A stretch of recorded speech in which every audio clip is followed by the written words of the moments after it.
truth to be told, because the band is going through some pretty significant changes. I guess everybody that has followed Satyricon for a while noticed that the band sounded quite different on that last album, self-titled, compared to the previous 3 albums, actually compared to any previous albums. But I think that, you know, where those 3 albums before it had some pretty strong similarities, even while being quite different, the self-titled Satyricon album was a major step in another direction, showed a much more dynamic and organic and vital band, I would say.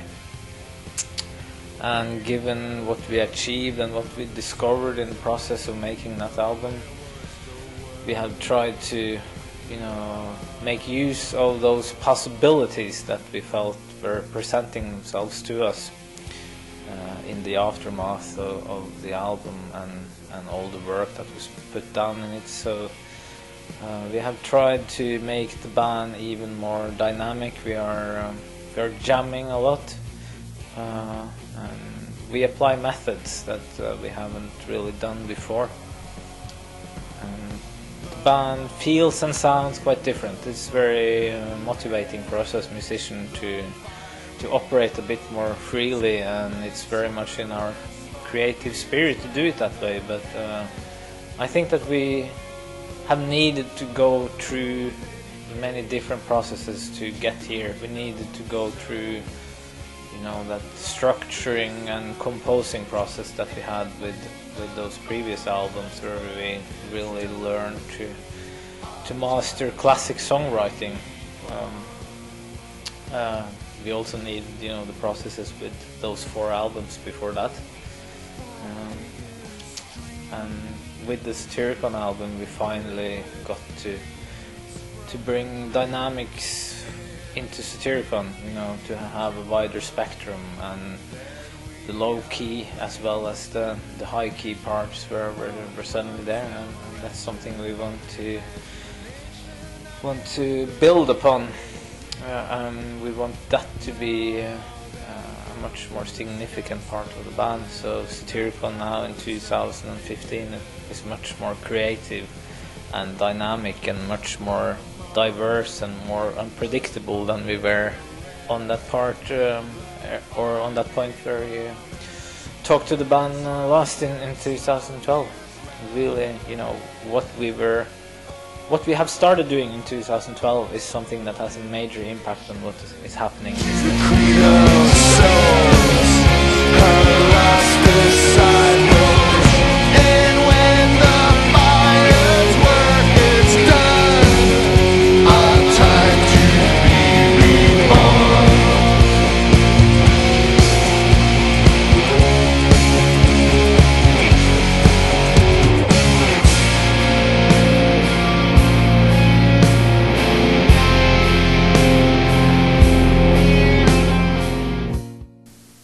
I guess that to some extent we have wanted to bring something new.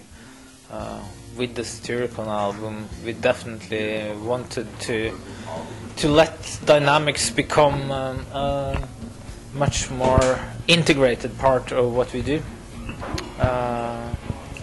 And with the opera show, for instance, we were seeking to have a different kind of experience, which would inspire both ourselves in the band and our fans. And, you know, it would also be one of those motivating factors that really reminds us what it is possible to achieve as a musician in this band, and that is something which is quite nice to take with you when you have those really hard days of work and you feel that you are spending hours and hours and hours working on details and are getting nowhere. So seeking those experiences is important, but also I think it's only about, you know, searching for something, but it's also about being open to what happened along the way, because you cannot plan for everything. Part of being creative is to observe and to see possibilities whenever they arise, because very often it's art by accident that really is responsible for the great works, and that can, you know, rocket fuel something. So that is something that that has been important to us as well, that we have discovered certain possibilities as we have been working, not necessarily searching for them, but we have been open to them when they have come in our way.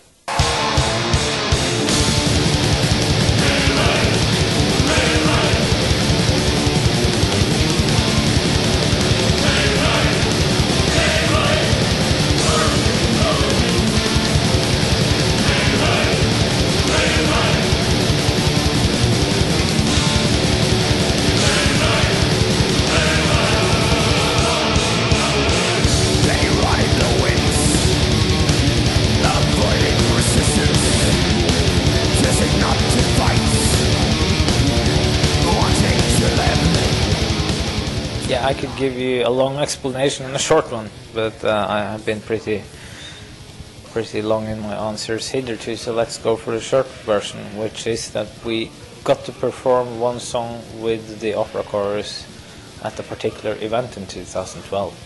It was a song To the Mountains, and our experience working with the chorus and hearing what it ended up sounding like made us want to arrange a full show with the choir. It just sounded so right and so downright amazing. So we felt that this was something that we really had to do, and we approached the choir, and they thought that the performance was just as fantastic. They definitely wanted to do it, and the management at the Opera House were all for it. So hence, you know, it was actually possible to make a plan and then actually realize that plan. So that's where it all came from, and we really wanted that. I mean, there was no need for an additional orchestra or any such thing. We wanted the choir and what it could bring. We wanted, you know, that ceremonial, grand feeling, and it was not in our minds to do it like very pompous or vulgar or any such thing, but we wanted that grand ceremonial feeling, and the choir contributed with exactly that.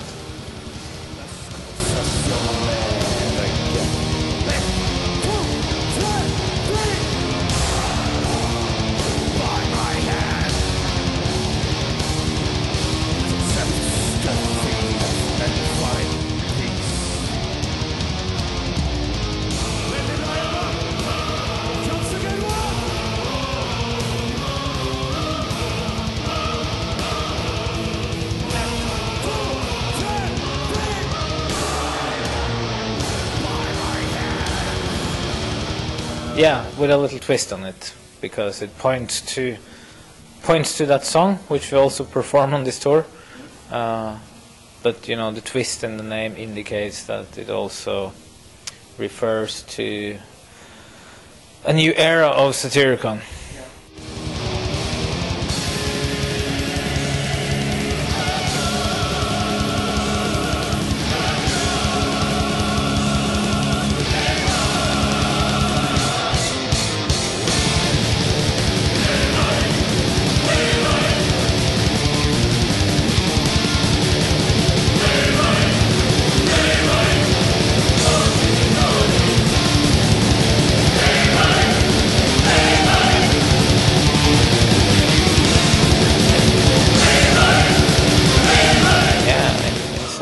I guess it is. We are doing these small bits and pieces that we perform on the shows on this tour, showcasing material that will probably end up on the next album. Sometimes, you know, we jam parts of songs that we have been working on in the rehearsal place lately. We might even just, you know, impulsively jam something on stage whenever we feel like it. We have, you know, a spot reserved for that. And it could be that, you know, material that we improvise on stage on one of the shows might end up on the album, who knows? And that in itself shows a pretty different way of doing things. It's a pretty fresh idea to us, and I guess it's quite unconventional for a black metal band to do it. But this is really, you know, part of what Satyricon is now about.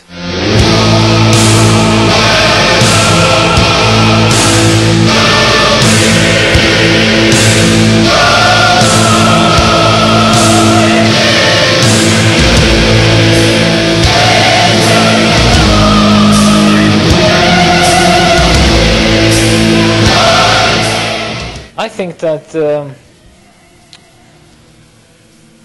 this is basically about feelings and atmospheres. It's about vibes, and it's about an attitude. And for Satyricon's part, that is always there, no matter whether we play material from Dark and Evil Times or Nemesis Divina or the last album, or even something totally new that still isn't recorded. We always carry the spirit. Some people will be very locked to styles and standards and convention, and they feel that, you know, if it has a hard rock vibe to it, like some of the new material has, or if it doesn't sound like this album or that album, they don't like it. And I mean, they have to be allowed to think that way. But we don't operate that way, and we have noticed that many people follow us on our creative and quite unconventional path, and I think that we need bands like Satyricon that don't stick to formulas and continuously give the audience what you think the audience want all the time. You have to challenge your listeners a little, like the great bands of earlier times did that. We ourselves liked that way of working, and we want to operate that way. And we also feel that the good albums that are done, they are done. You could always listen to them again. We don't need to make like second versions of them, because they will still be B versions. We ourselves need to be into what we do, and we like to go forward. We like to seek new territory and to continuously improve and learn and, you know, make the band grow.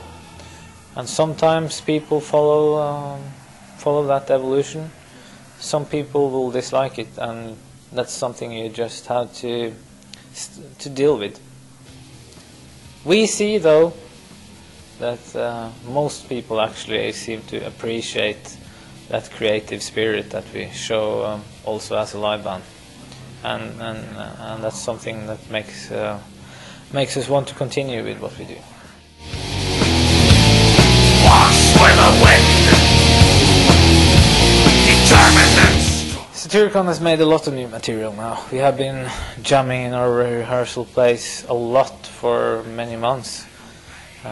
We don't have any fully finished songs, but we have gotten pretty far with several compositions, and all of them have basically started as jams or been jams around, you know, one or two particular themes that have been made on the guitar on beforehand. And I mean, we present some of these themes on the show, so I think it's quite obvious that Satyricon are now focused on future projects, and that's going to be a studio album. It's also going to be a cover album. One will possibly be recorded late this year and the other early next year, and there will be quite likely 2 releases in 2016. So the band is active.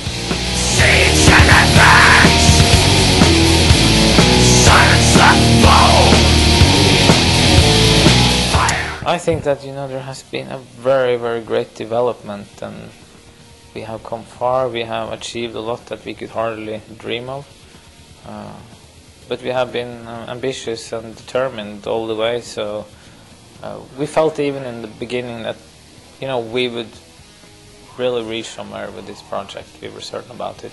We knew that, you know, the spirit and the will to make sacrifices for this band would take us somewhere.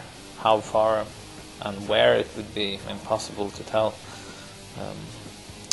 But still, you know, we have gotten to experience a lot of things that we couldn't really imagine when we started the band. But also I do feel that it isn't that long ago. Sometimes I just remember like feelings from the very early days, and I feel that